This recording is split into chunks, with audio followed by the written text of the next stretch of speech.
후보자님, 2018년 대법원이 강제징용 피해자에 대한 일본 기업의 배상 책임을 확정했습니다.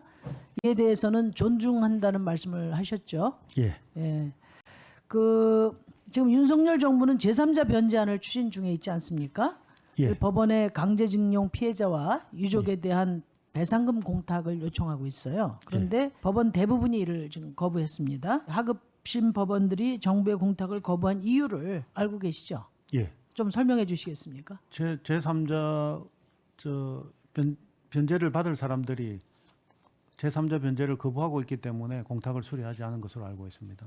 채무자의 의사에 반하기 때문에 예. 가해 기업에 면죄부를 주기 때문에 반인권적 전쟁 범죄이기 때문에 대법원 판결을 무력화하기 때문에 이렇게 다양한 이유들을 열거하고 있어요. 쭉 내용을 보니까 이런 법원들의 판단이 타당하다고 보시는 거죠? 저는 지금 그 부분에서 제3자 변제가 가능한지 제3자 변제가 가능하다면 공탁이 가능한 것이고 제3자 변제가 채권자의 의사에 반해서 불가능하다고 해석하면 공탁이 불가능한 것으로 생각하고 있습니다. 그 부분에 대해서는 지금 견해의 대립이 있는 것으로 알고 있고 현재 사건이 법원에 계속되고 결국은 대법원에 올라가. 제가 지금 말씀드린 건 이 공탁을 거부한 이유를 제가 열거한 겁니다. 법원들이 말한 이유를. 그 점에 대해서 동의를 하시느냐고요. 타당하다고 보시냐고요. 저는 제가 보기에는 이해관계 없는 제3자 변제가 가능한지 그 부분만 가지고 설치하는 것이 적절한 그러면 나머지 설치라고 그걸 생각하고 제외한 나머지 이유들은 다 잘못됐다. 저는 그거는 법적 문제가 아닌 것으로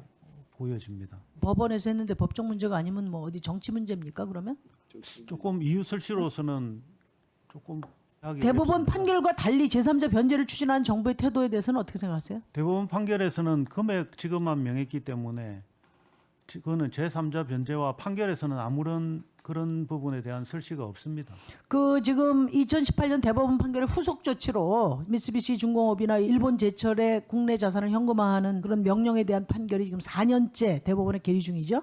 예. 지연된 정의는 정의가 아니다 이런 말 많이 쓰잖아요. 지금 고령의 피해자들이 판결을 기다리면서 돌아가고 계신데 후보자가 대법원장이 되면 해당 재판을 신속하게 추진하시겠습니까? 예, 저는 그 신속하게 결론을 내려야 될 사건이라고 생각하고 있습니다. 예. 바로 처리하시겠다는 말씀으로 이해합니다. 후보자가 존경하는 법조인으로 초대 대법원장인 가인 김명로 선생을 꼽았어요. 이분은 이승만 정권의 심기를 불편하게 만들 그런 판결을 하면서도 사법 독립을 사수했던 분으로 알려져 있습니다. 대법원장의 자질 중에 하나로서 법의 지배에 대한 신념을 강하게 말씀을 하셨는데 정부가 대법원 판결을 무시하고 무력화하는 이런 제3자 변제 추진 이것에 대해서는 대법원장 후보로서 가만히 있어도 됩니까? 그 판결에서 제3자 변제 문제와는 별개 문제로 저는 인식하고 있습니다. 법의 지배에 반하는 거 아니에요? 대법원이라는 데서 판결을 했는데 대법원의 판결이 받아들여지지 않고 행정부가 지금 다른 선택을 하는 거 아니에요? 그러면은 그거는 후보자가 말씀하시는 법의 지배를 정면으로 거스르고 충돌되는 거 아닙니까? 그 부분은 민법의 제3자의 변제의 요건에 해당되느냐 안 되느냐 부분이 쟁점이 되는 거기 때문에